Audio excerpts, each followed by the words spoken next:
아멘. 오늘 말씀의 제목은 거기에 계시는 나의 하나님입니다. 거기에 계시는 나의 하나님.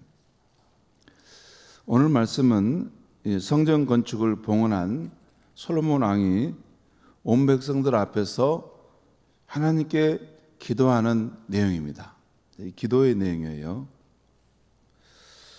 그 내용인즉슨 이렇습니다. 먼저 이스라엘 하나님 여호와는 그 어떤 신과도 비교할 수 없는 분이시라는 것입니다. 오늘 23절 말씀을 제가 읽겠습니다. 이르되, 솔로몬이 지금 기도하면서 이런 거죠. 이스라엘 하나님 여호와여, 위로 하늘과 아래로 땅에 주와 같은 신이 없나이다. 주님은 특별하신 분이라는 거죠. 주께서는 온 마음으로 주 앞에서 행하는 종들에게 언약을 지키시고 은혜를 베푸시나이다.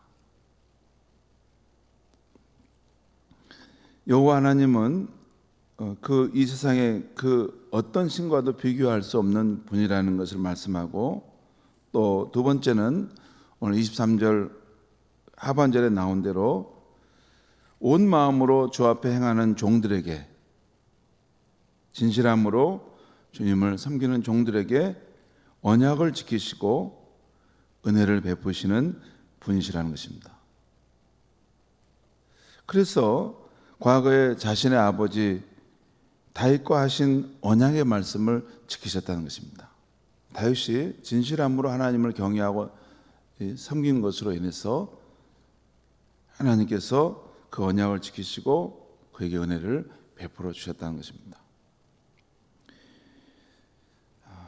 이걸 말씀하면서 앞으로도 다윗과 그 후손을 위한 이 언약의 말씀을 하나님 지켜주십시오 라고 기도하고 있는 것입니다.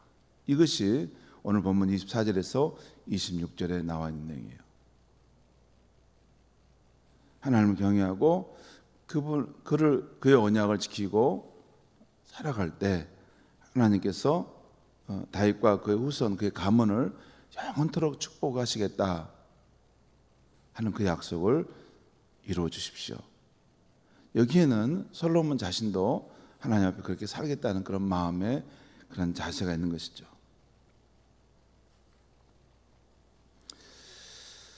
하나님은 온 마음으로 주님 앞에 행하는 그런 종들을 기억하시고 은혜를 베푸신다는 것입니다.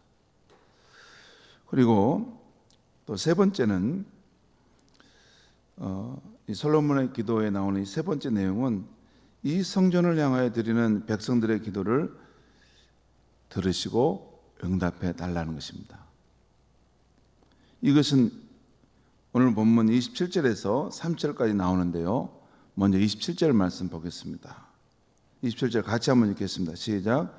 하나님이 참으로 땅에 거하시리이까 하늘과 하늘들의 하늘이라도 주를 용납하지 못하겠거든 하물며 내가 건축한 이 성전이오리이까.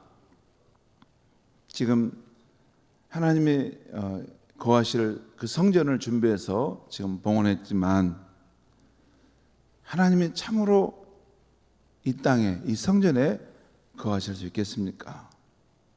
하나님이 얼마나 크신 분인데 그 하나님이 내가 건축한 이 성전에 계실 수 있겠습니까? 그럴 수 없다는 거죠. 그러면서 다시 28절에서 30절까지 이렇게 말씀하고 있어요. 28절 30절까지 제가 읽겠습니다. 그러나 내 하나님 여호와여, 주의 종의 기도와 간구를 돌아보시며 이 종이 오늘 주 앞에서 부르짖음과 비는 기도를 들으시옵소서. 29절입니다.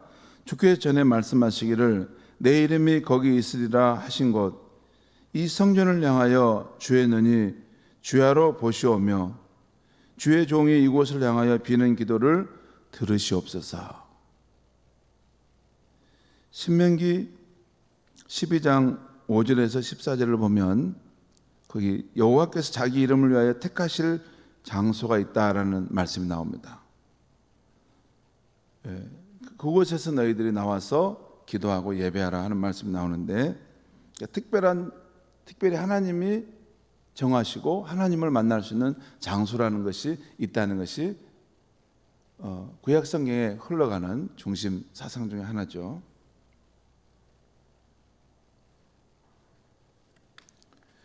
지금 솔로몬은 바로 이 성전을 그리 여겨주셔서 여기서 드리는 우리의 기도, 우리의 예배를 받아달라는 그러한 간구인 것입니다. 그래서 3절도 보면 그렇습니다. 3절 보겠습니다. 주의 종과 주의 백성 이스라엘이 이곳을 향하여 기도할 때 주는 그 간구함을 들으시되 주께서 계신 곳 하늘에서 들으시고 들으시사 사하여 주옵소서. 때가 되어 이 백성이 어떤 일이 있어서 이 성전에 나올 수 없는 상황일지라도 이 성전을 향하여 하나님 앞에 기도하는 것들을 들으시고 하나님 응답하여 달라고 하는 내용이 또 내일 아침에 보는 본문까지 보면 쭉 나옵니다. 성도 여러분, 오늘 아침 우리는 솔로몬이 하나님께 드리는 기도 내용을 살펴보고 있는데요, 솔로몬은 여호와 하나님은 사람이 접근할 수 있는 인격적인 분이심을 말씀하고 있어요. 이게 기독교 하나님의 독특함인데요, 피조물인 우리 인간이 창조주 하나님을, 그의 종인 우리 인간이 천지의 주제이신 하나님을 감히 배울 수 있고 인격적으로 접근할 수 있는 그런 하나님이시라는 것입니다. 곧 인간이 부르짖어 기도하고 예배할 때 우리의 모습을 보시고 우리의 비는 기도를 창조주 하나님은 들으신다는 것입니다. 그런데 오늘 말씀을 근거해서 추론해 보면 여호와 하나님은 어느 장소에 매이지 않고 자유롭게 임재해 계실 수 있는 분임을 말씀하고 있습니다.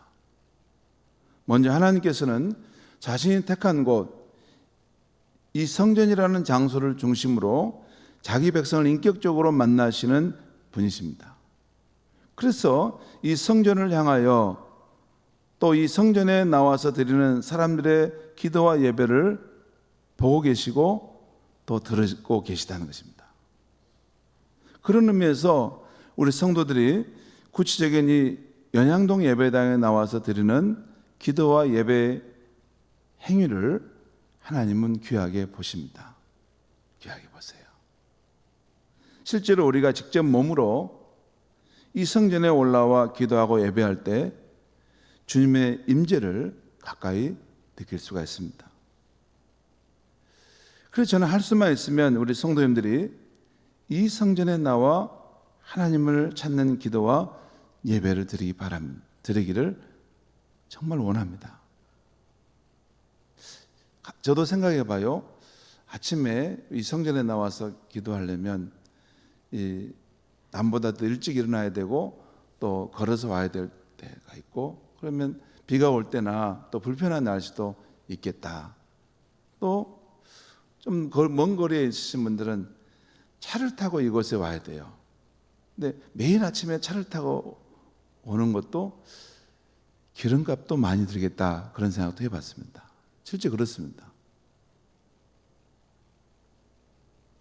꼭 여기까지 와서 기도를 해야 될까? 그래서 그냥 자기는 처소에서 예배를 또 기도를 드릴 수도 있겠다. 그런데 여러분, 우리가 하나님을 만날 때 장소가 중요한 것이 아니라 그 어느 장소에 가서 하나님을 만나고자 준비하고 그곳을 찾아올 때 이미 그것이 믿음인 것입니다. 그것이 믿음이에요. 그 믿음이 없으면 그렇게 할 수 없습니다. 하나님을 더 경외하고 하나님을 온전히 섬기고자 하는 마음이 있어야만이 아침에 남보다 더 일찍 일어나야 되고 또 이 성전을 찾아오는 번거로움을 감내내는 것입니다. 여러분, 우리의 믿음이란 거기서부터 시작되는 것입니다. 그걸 다 빼버리면 나중에 꼭 주일 성수도 할 필요도 없습니다. 그렇죠? 그냥 하나님은 어디서나 계신다는데, 또 어느 때나 우리가 만날 수 있다는데, 그렇게 생각하면 꼭 주일날 그 11시에 10시에 나와서 무슨 예배를 드립니까? 그냥 내가 있는 곳에 내가 편하게 일을 보다가 적당한 곳에서 이게 영상으로 예배를 드릴 수 있는 거죠. 믿음이란 우리가 하나님을 위해서 희생하고 또 우리의 삶을 이렇게 불편하게 드리는 것, 그것을 통해서 하나님이 우리의 헌신과 믿음을 받으시고 또 우리 신앙의 진정성을 확인하는 것입니다. 그런 의미에서 하나님이 특별한 성전을 두시고 거기에 나와서 함께 기도하고 또 하나님을 찾도록 하는 것은 저는 맞다고 생각합니다. 그러나 또 하나의 진리는 하나님께서는 이 예배당, 곧 우리 눈에 보이는 이 성전에서만 만날 수 있는 분은 아니라는 것입니다. 오늘 27절 말씀, 하나님은 참으로 땅에 거하시리이까 하늘과 하늘들의 하늘이라도 주를 용납하지 못하겠거든, 주를 받아낼 수 없겠거든, 하물며 내가 건축한 이 성전이오리까. 이 말씀은 우리가 믿는 하나님은 이 성전에만 거하기에는 너무나 크시고 너무나 자유로우신 분이기 때문에 이 성전을 넘어 어디에서나 계시는 분이라는 것입니다.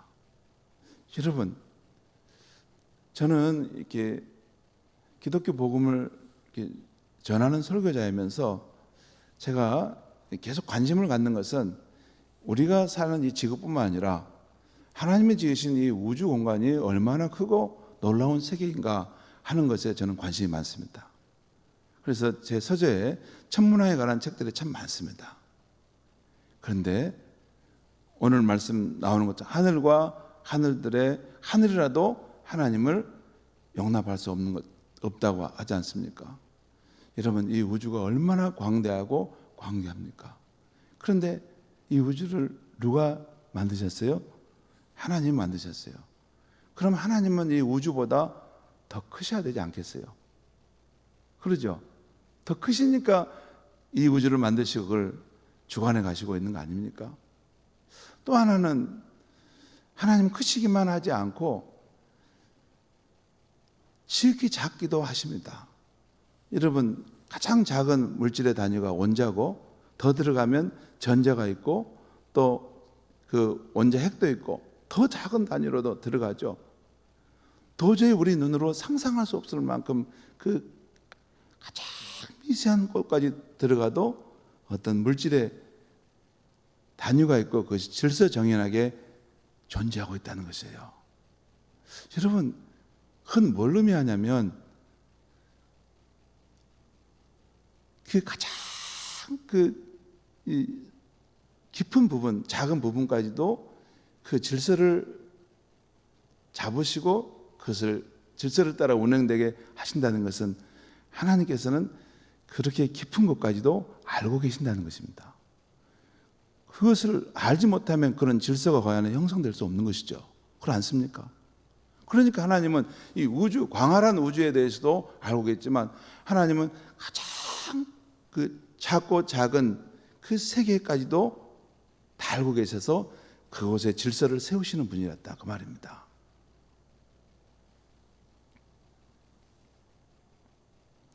기독교 변증가인 프란시스 셰퍼 박사가 있습니다. 20세기 유명한 변증가인데요. 그분이 쓴 거기에 계시는 하나님이라는 책에 의하면 우리의 하나님은 우리가 어디에 있든 또 어떤 상황에 있든 우리가 있는 그 자리에 있으실 때 우리의 주변에, 우리의 위에, 우리 아래에, 우리의 밖과 안에 전면적으로 계시는 분이라는 거예요. 우리가 느끼는 것과 상관없이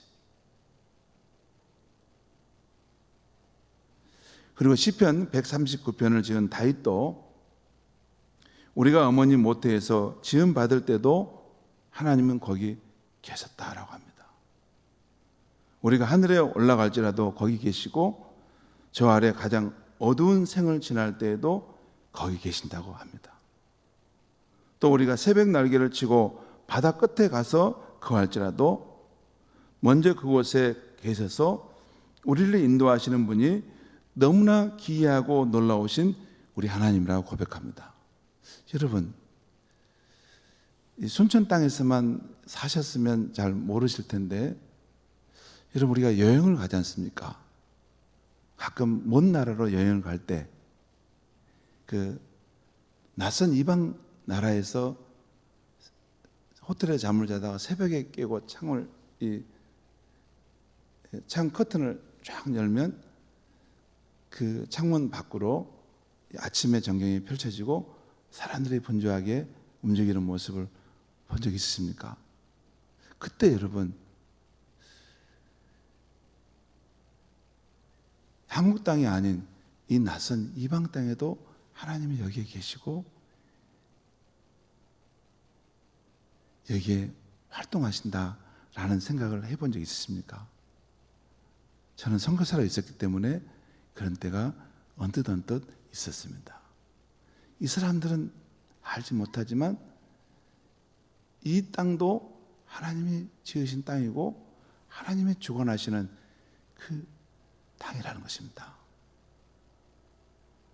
그 순간은 하나님이 여기서도 계시는구나 하는 것을 알게 됩니다.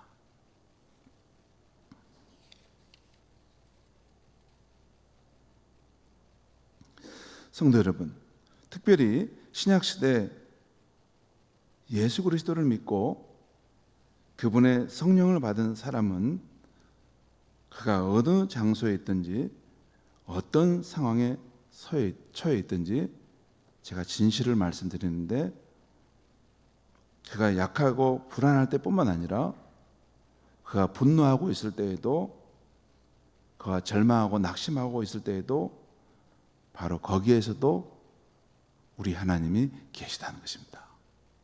이건 진짜입니다. 이것이 성경의 진리입니다. 거기에서도 계시는 나의 하나님. 저는 우리 성도님들이 이 성전에 나와서 하나님을 만나기도 하고 또 각자의 일상의 자리에서도 인격적인 하나님을 만나실 수 있기를 간절히 바랍니다. 기도하겠습니다. 하나님 아버지, 오늘 이 아침에 솔로몬의 그러한 기도를 통해서 하나님께서는 어디에서나 계실 수 있기에 우리가 거하는 그 성전에 모셔드릴 수 없지만, 하나님은 우리가 성전에 나와 기도할 때 우리의 부르짖는 기도와 우리의 예배를 받으신다는 것, 또한 하나님은 크신 분으로, 자유로우신 분으로 우리가 어느 곳에 있든지 또 무슨 일을 당하든지 우리의 마음의 상황들을 아시고, 우리가 부르짖어 기도하고 하나님을 찾을 때, 잠잠히 하나님을 부를 때 우리가 서 있는 그곳에서 우리를 만나실 수 있는 인격적인 하나님을 가르쳐 주셔서 감사합니다. 그 하나님을 더 깊이 성전에 있었던 우리의 일상의 삶에 있었던 어디에든지 하나님을 풍성하게 만나며 하나님 안에서 우리의 인생에 더욱더 은혜와 사랑의 삶으로 변화되어 갈 수 있게 하여 주시옵소서. 예수님의 이름으로 기도하옵나이다.